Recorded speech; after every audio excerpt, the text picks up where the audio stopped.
Assalamualaikum warahmatullahi wabarakatuh, Bunda dan calon Bunda. Jumpa lagi dengan channel Susuka Inspirasi Ibu Rumah Tangga.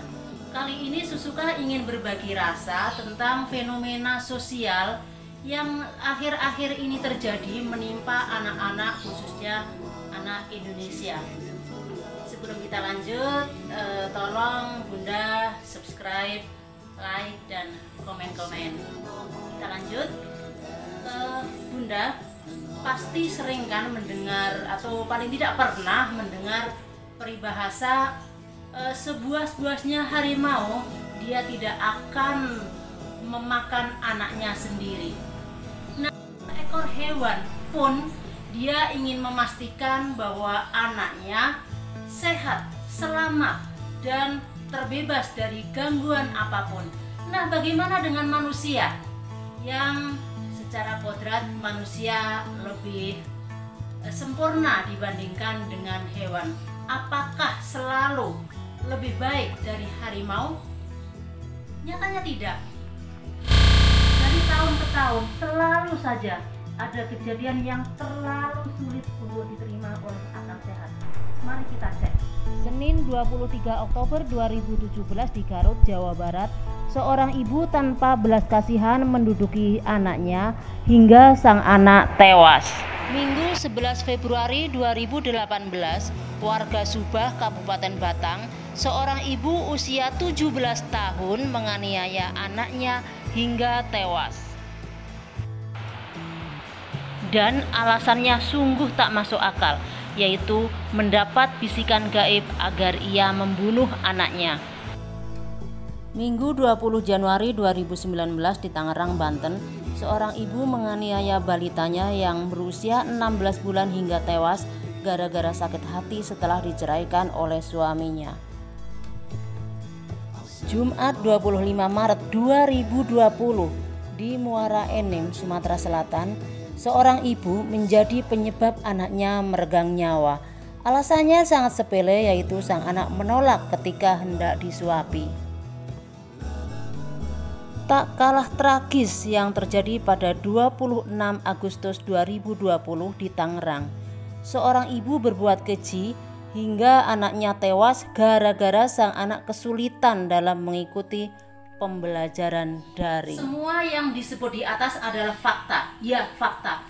Fakta yang tidak bisa dimaafkan apapun alasannya. Lalu apa sih sebenarnya yang membuat seorang ibu tega melakukan tindakan sekeji itu terhadap anak kandungnya sendiri?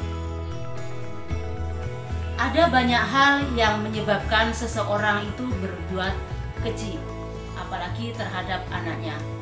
Namun dalam hal ini akan kita bahas 4 hal saja. Yang pertama adalah kehidupan spiritual sang ibu. Agama dapat membentengi seseorang dari gangguan mental, kegelisahan, keresahan. Kegelisahan dan keresahan yang sebenarnya tidak ada ujung pangkalnya dapat ditangkal oleh ajaran agama yang mengajarkan bahwa kita harus ikhlas menerima situasi yang tidak menyenangkan atau yang mengecewakan. Apabila seseorang itu jauh dari ajaran agama, apapun agamanya itu, dia tidak punya benteng, tidak punya hal yang bisa mencegah dia untuk melampiaskan emosinya. Faktor kedua adalah faktor ekonomi. Memang pada dasarnya kebutuhan pokok manusia hanya 3, sandang, pangan, dan papan. Namun seiring perkembangan waktu, tidak cukup 3 hal tersebut. Kita cek. Seorang anak yang memulai pendidikan paling rendah pun dia sudah membutuhkan Android dan kuota. Ya, bagaimana kalau seorang ibu itu punya 2 atau 3 anak? Itu sangat tidak mudah.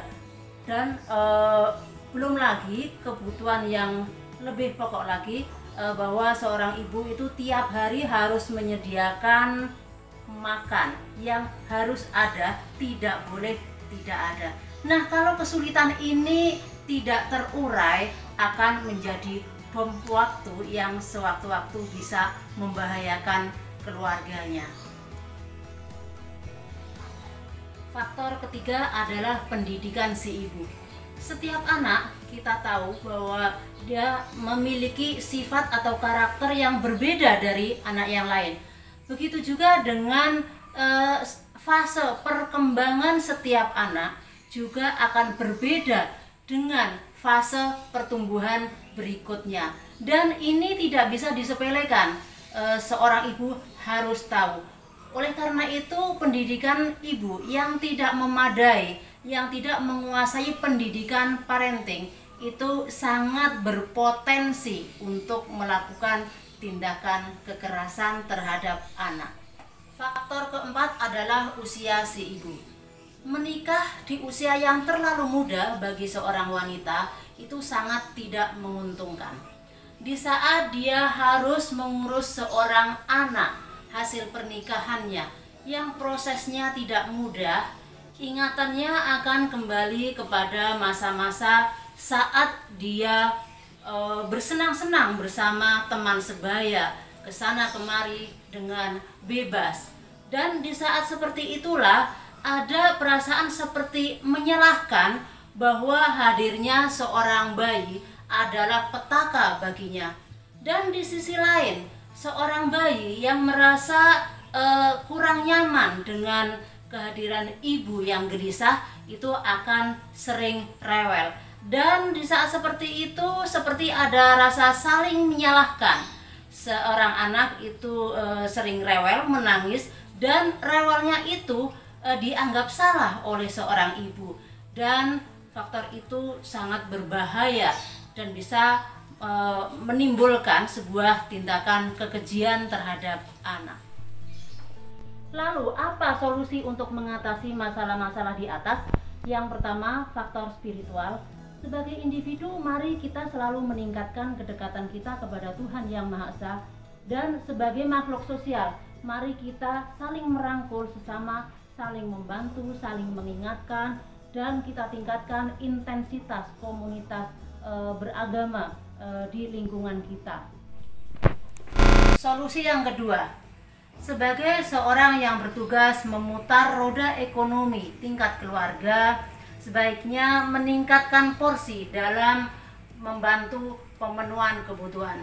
Zaman sekarang rasanya tak bijak kalau menyerahkan urusan pemenuhan kebutuhan keluarga sepenuhnya kepada sang pencari nafkah.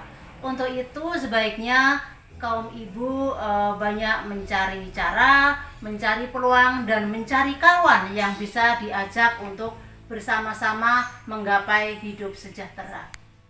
Dalam hal rendahnya pendidikan si ibu bisa diatasi dengan pendidikan parenting di tingkat pemerintahan yang terkecil. Misalnya dengan perkumpulan PKK, RT, RW, atau tingkat desa. Dan ini dirasa sangat efektif karena intensitas keterlibatan antar ibu di sana sangat bagus.